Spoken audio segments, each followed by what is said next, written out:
we have seen this kind of Lewis before, but clearly there was something about this weekend. And I think it probably goes deeper than just the performance. Qualifying 12th, finishing 12th on a circuit where he's won 8 times is obviously not what Lewis Hamilton expects from himself. But there seems to be more going on beyond that. Because if you break it down and you start to make an argument for actually maybe it wasn't so bad, he was only 0.015 seconds off making Q3.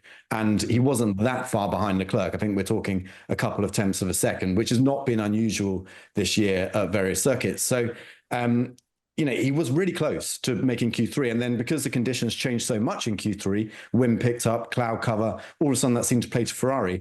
I reckon if he'd found those, 15 thousandths of a second, he would have been probably in contention, maybe not for pole. I don't think he was on Leclerc's level this weekend, but perhaps he would have got like a top 5, top 4. And then all of a sudden the weekend looks different, race goes differently. Although Ferrari had some problems in the race as well, but it just would have been a whole different, a different outlook. And the other thing I'd say about Lewis is that often we have seen him down and we have seen him beat himself up after sessions, especially immediately afterwards when he's in the TV pen and then he comes to us written journalists, that whatever is on his mind, he just says it. Like he has no filter at that stage, which in some ways is great as a journalist because you want to know what the drivers are feeling in that moment.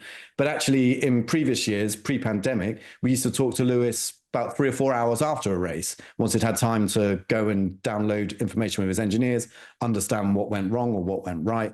And then we'd get a much more considered view. So I do wonder whether if we'd done those media sessions just a couple of hours later, we might have got a different Lewis.